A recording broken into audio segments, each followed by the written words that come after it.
Perkenalkan, nama saya Dwi Cahyani dari Prodi Desain Interior Universitas 11 Maret. Dan sekarang saya akan mempresentasikan proses dan perancangan hasil studi desain interior saya, yaitu merancang sebuah apartemen untuk hunian tunggal. Sebelum mendesain sebuah bangunan, baik dalam prodi desain interior maupun desain arsitektur, kita harus melakukan sebuah proses desain yang dinamakan dengan programming.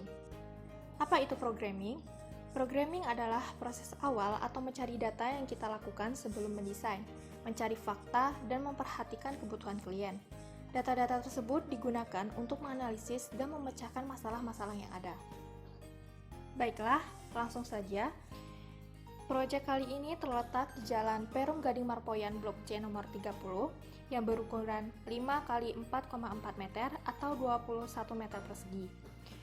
Rumah ini akan ditinggali oleh satu orang civitas yang bernama Andini, berusia 20 tahun, berprofesi sebagai mahasiswa dengan hobi fangirling, menonton, memasak, rebahan. Selanjutnya, kita akan menganalisis aktivitas-aktivitas user yang kemudian disajikan dalam bentuk tabel.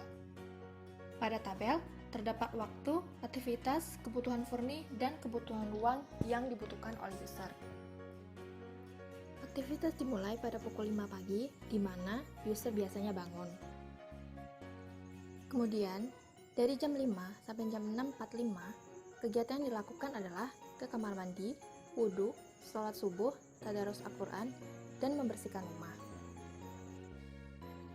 Kemudian, dari jam 6.45 sampai jam 8, kegiatan yang dilakukan adalah istirahat sejenak setelah membersihkan rumah, mandi, berpakaian.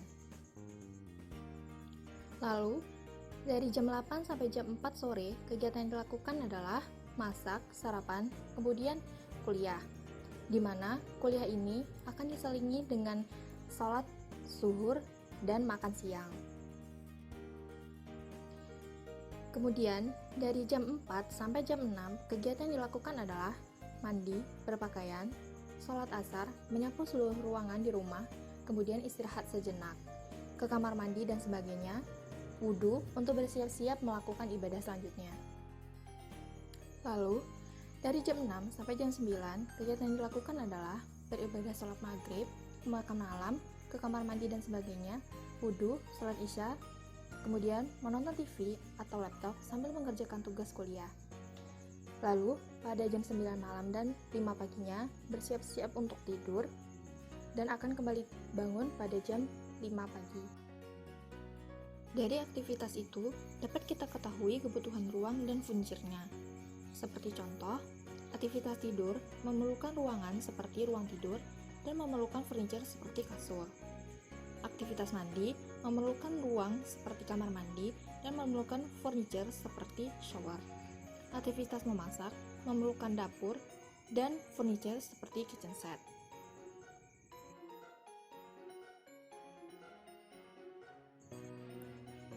Dari kegiatan ini, maka didapatkan kesimpulan pola aktivitas ruang, di mana terdiri dari 4 ruang, yaitu area tidur, area makan, area santai, dan kamar tidur. Area tidur terdiri dari ruang tidur, ruang belajar, dan area sholat. Area makan terdiri dari dapur dan ruang makan. Area santai terdiri dari ruang tidur, ruang TV, dan ruang tamu yang menyatu. Kemudian kamar mandi. Setelah mendapatkan pola aktivitas ruang, maka selanjutnya adalah melakukan alur kegiatan user yang dibuat dalam bentuk anak panah. Kemudian, setelah mendapat alur kegiatan user, selanjutnya adalah menentukan zoning aktivitas dan zoning grouping. Selanjutnya adalah membuat zoning aktivitas. Dapat disimpulkan bahwa terdapat 3 aktivitas, yaitu secara umum, belajar, dan hobi. Kemudian, membuat zoning grouping yang akan menjadi acuan untuk membuat diagram adjektif. Di diagram adjektif ini akan diperlihatkan hubungan antar ruangan. Langkah selanjutnya adalah membuat layout furniture. Ini adalah layout furniture tampak 1, dan ini adalah layout furniture tampak 2. Unsur pembentuk ruang. A. Dinding. Dinding yang digunakan untuk membentuk ruang pada bagian luar menggunakan dinding vas batu bata. Selain itu juga menggunakan dinding akustik pada kamar tidur. Pada bagian dinding kamar mandi, diaplikasikan finishing keramik dengan ukuran 20 x 40 cm. Untuk sealing yang digunakan adalah sealing gypsum board di seluruh ruangan yang ada, dengan finishing cat berwarna putih. Untuk lantai yang digunakan adalah parquet kayu solid dan keramik. Bukaan, pintu dan jendela menjadi alternatif masuknya udara dan memaksimalkan cahaya yang masuk dan keluar. Unsur pengisi ruang terdiri dari furniture dan aksesoris interior. Furniture berupa nakas TV, lemari sepatu sekaligus storage untuk alat kebersihan, sofa double set, dipan sekaligus storage, lemari pakaian sekaligus meja belajar, kursi kantor ergonomis, kabinet atas untuk dapur, dan kabinet bawah.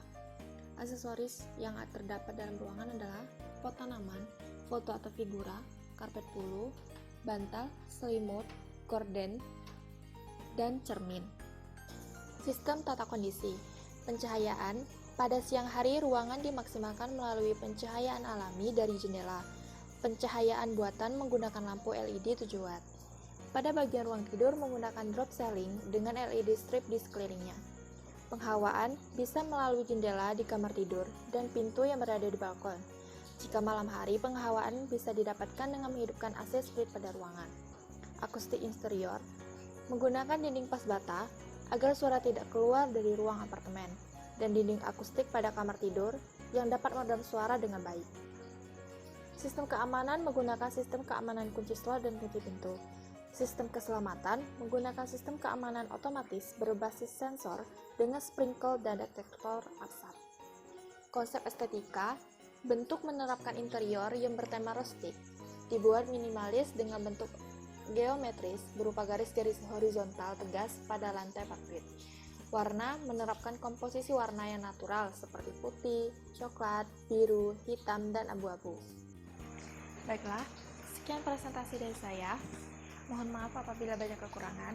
Sebelumnya, saya berterima kasih kepada dosen saya, Ibu Lulu Purmoaningrum, sebagai dosen pembimbing pada prodi desain interior ini. Di akhir video, saya akan memberikan gambar kerja manual. Sekian, terima kasih.